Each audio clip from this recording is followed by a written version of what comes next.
Welcome back to Our Issues Milwaukee. I'm your host, Andrea Williams. Many students who attend Milwaukee Public Schools will be returning to full-time in-person learning on September 2nd. And we're being joined by Wendell Willis, who serves as the executive director of the Milwaukee Public Schools Foundation. How are you, Wendell? Andrea, I'm doing very well. Thanks for having me.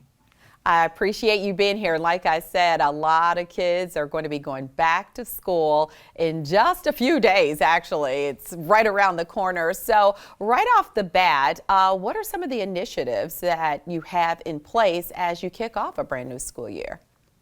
Well, we love school so much, we do opening day twice.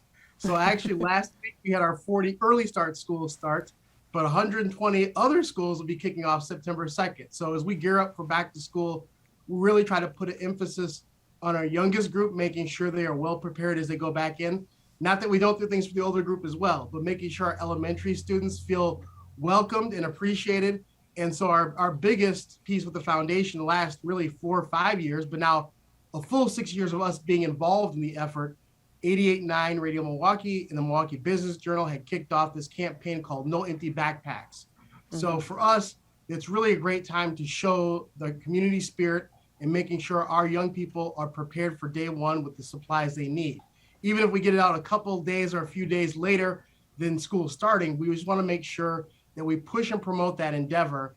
And typically we have about 8 schools that we work with the district on selecting, try to rotate that around. But this year we're going to go bigger. We're going to do 16 schools that we want to have about $50,000 worth of school supplies so that they're ready to go on day one. What can someone do if they'd like to actually donate and help make a difference?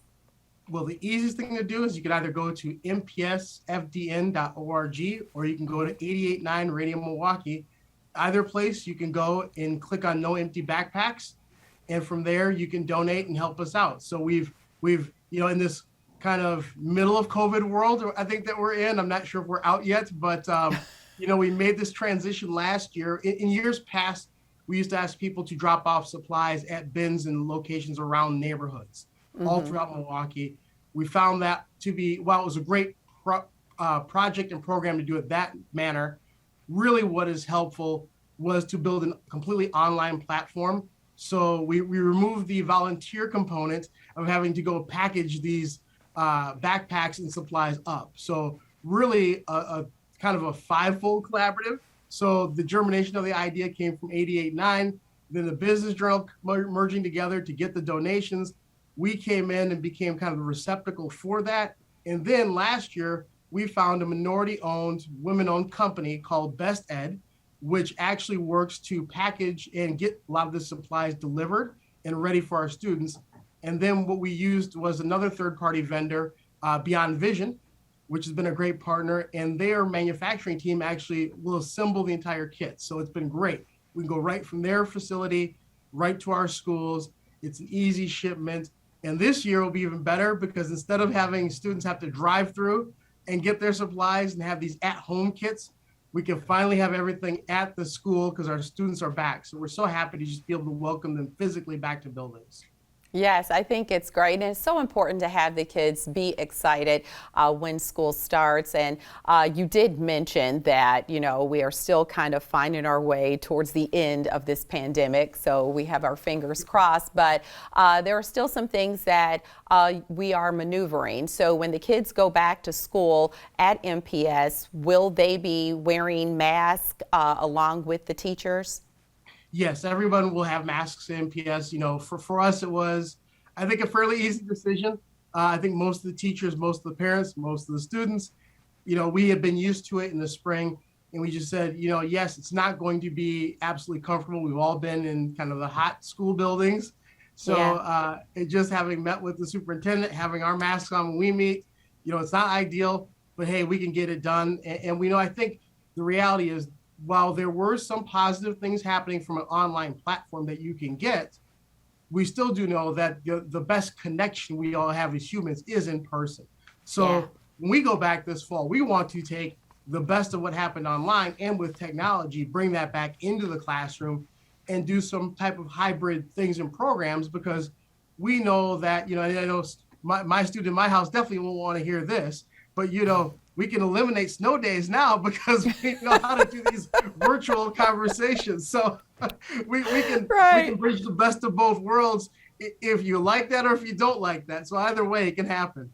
No days off making snowmen, that's for sure. But one thing about it, you did mention how many different people and organizations came together from the community to help make a difference just in that one aspect. And that's so very important. It's that village that definitely makes a difference. But with the pandemic, I know you guys have a lot of different programs that you support. So you have initiatives is what I should call them. So dealing with the arts or maybe green space. Will you still be implementing those type of programs under these circumstances?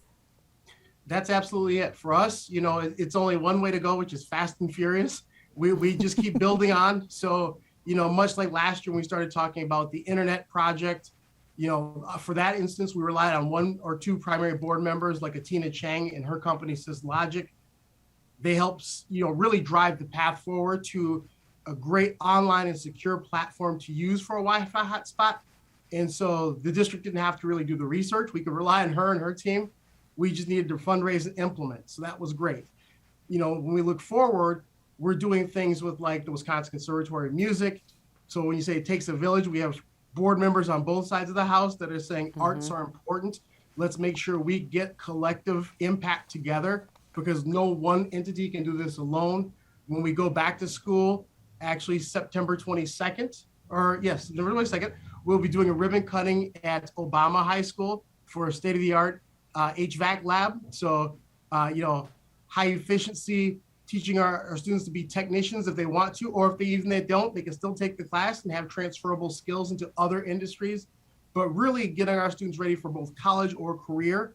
And we say, not only is it, it's great Johnson Controls is delivering that HVAC machine and equipment, but even better is having MATC, a third-party partner, come in so we don't have to hire special teachers and instructors, and then saying, this can also be used at night. We can use this with a program for those coming out of incarceration. We can use it for other people in the community saying, hey, this is a lucrative career where you're starting at between $50,000 to $75,000. Hey, that's real money in someone's pocket. That's real income.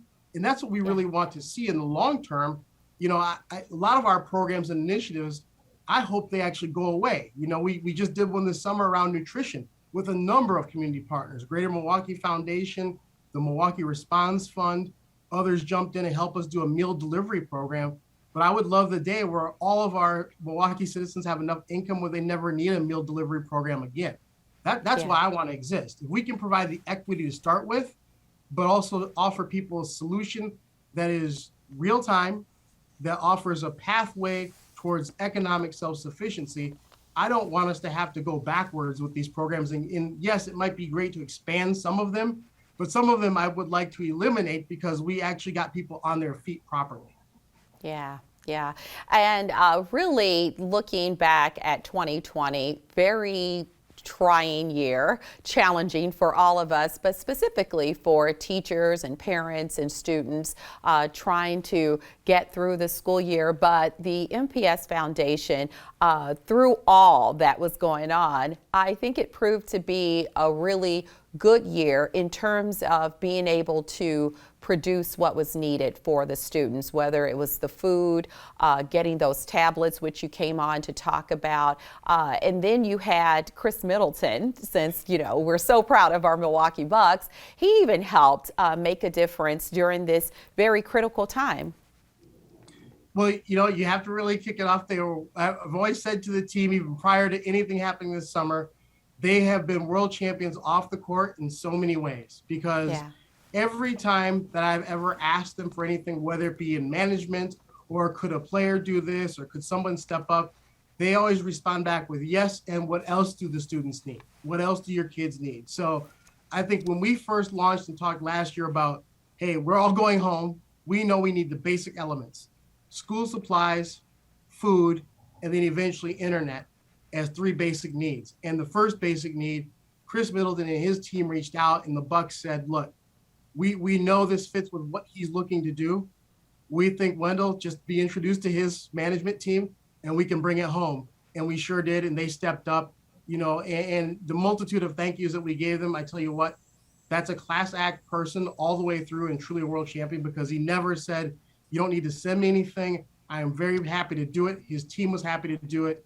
The folks at the NBA that helped us with this, they were happy as well. And so you say, when you ask people to really come to you in your moment of need, this community stepped up like no other, whether it was a $5 donation or a $500,000 donation, everyone in between. I think our community really showed that it can step up. So I'm really thankful and hopeful as we talk about the systemic things that we've got in our city, that people will say the MPS Foundation is a great place for donor stewardship, and that we can really move the needle very quickly, because money doesn't sit in our bank account very long. We get it pushed out the door, and we get it into the hands of where it's going to be best served immediately. So, we had a great year at $3 million being raised, the most we've ever raised. I'm hoping to double, maybe even triple that in the next couple of years, and say that can our impact be, yes, it's small when you compare to the budget of the district, right? $1 billion budget.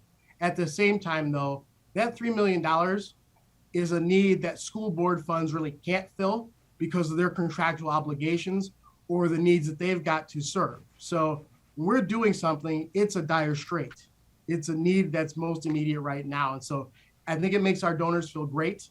We just had the scholarship celebration program. So again, having those donors meet our students coming through, and we send them off the best way possible with money in their pocket to go to college and have no need unmet. That's what it's all about, and we have quickly run out of time. Wendell, thank you so much for coming by and keeping us up to date as our kids get ready to go back to school. All the best. Thank you for having me. Really appreciate it. Wendell Willis is the executive director of the MPS Foundation. For more information, you can call 414-874-5290 or visit their website at mpsfdn.com. That's going to do it for today's show. I'm your host, Andrea Williams. As always, thank you for watching, and I do hope you join us again next week as we take another look at our issues in Milwaukee. Have a great day.